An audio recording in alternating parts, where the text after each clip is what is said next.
It is Monday again, and I go to my school.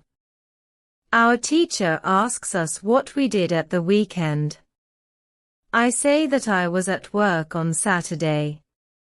I say that I can already do my work quite well. I say that I am happy when I can speak to our customers. When I speak, one of the girls in the class asks me, "What happened to your voice?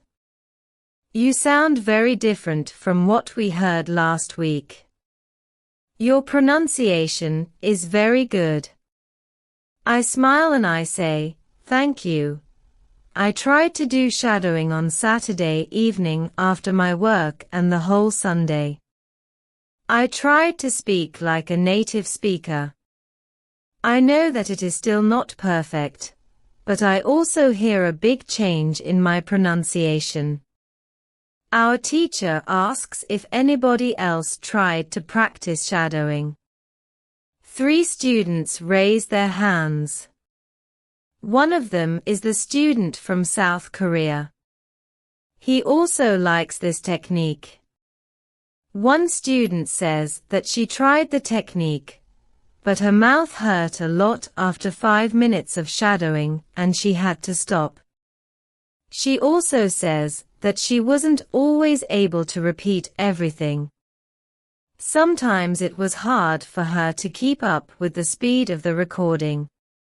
Our teacher says, "Thank you for trying out this technique. If you do shadowing for the first time and your mouth hurts after 5 minutes, it means that you are doing it correctly. Your muscles need to be trained to this new way of speaking. It is like going to the gym for the first time. Your muscles can hurt if they are not trained. If your mouth's muscles hurt, you can take a break after 5 minutes and continue a bit later. With every 5 minutes of practice, your pronunciation should be a little bit better." Shadowing has also other advantages. You practice the correct pronunciation in English, and you also practice other things such as intonation, rhythm and connecting words in whole sentences. I know that at the beginning, the recording can sometimes be too fast. If this happens, you can repeat only the first or the last word in the sentence. With practice, you will be able to repeat more. I say that it is true. On Saturday, when I started with shadowing, it was quite difficult for me. But on Sunday evening, it was quite easy to repeat what I heard. Then I have a question for our teacher.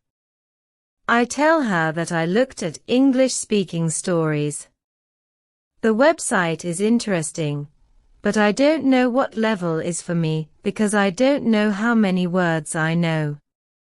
Our teacher asks other students if they know how many words they know in English. It is interesting to see that nobody knows. We know that we are intermediate students, but we don't know how many words we know. Our teacher says, there is a website for people who study foreign languages. You can do a test there. You can see how many words you know. The test has only 2 steps and it is really simple. The name of the website is English Speaking Stories.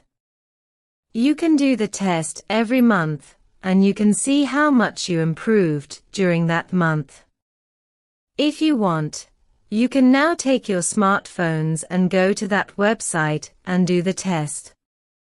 I am really interested in knowing how many words I know. I do the test immediately.